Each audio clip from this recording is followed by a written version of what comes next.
Mais pour cela, elle sait qu'elle doit d'abord se relever. Elle commence à écouter les histoires des gens du quartier, à observer comment ils survivent malgré l'adversité. Un soir, assise avec Simi sous le manguier, elle lui confie « Je ne peux pas rester comme ça toute ma vie, Simi. Je dois retrouver ce que j'ai perdu. Mon père n'aurait jamais voulu me voir vivre comme une esclave. » Simi, qui a vu bien des rêves brisés, lui répond avec un sourire triste « Amara, ici, on ne rêve pas. On survit. Mais si tu veux te battre, alors bats-toi intelligemment. La vengeance, c'est comme manger un piment cru. Ça brûle, mais ça ne nourrit pas. » Ces paroles résonnent en Amara, mais elles ne dissipent pas sa colère. Elle est déterminée à changer son destin, même si elle ne sait pas encore comment.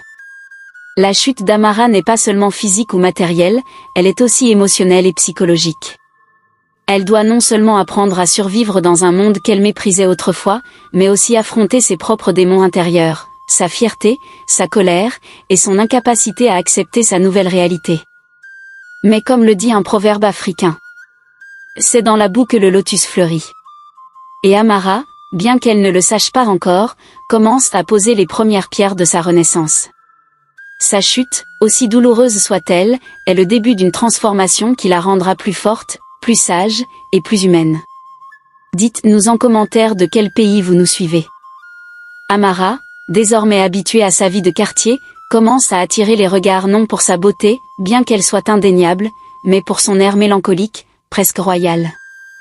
Elle semble appartenir à un monde différent, et cela intrigue beaucoup de monde, en particulier Kwam, un jeune homme débrouillard et charismatique.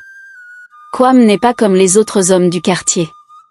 Avec son sourire facile, ses chemises toujours impeccablement repassées et son esprit vif, il a su transformer ses idées en de petites entreprises.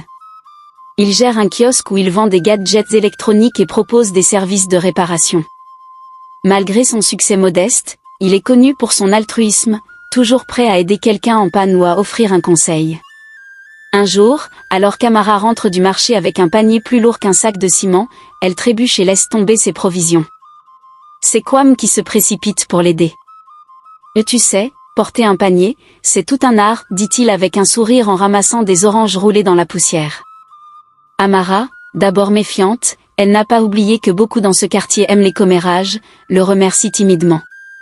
Kwam, intrigué par cette jeune femme qui semble si différente, engage la conversation. Il découvre qu'elle n'est pas d'ici et qu'elle a traversé une période difficile. Mais il perçoit aussi quelque chose de spécial en elle, une force intérieure qu'elle-même ne semble pas reconnaître. Au fil des jours,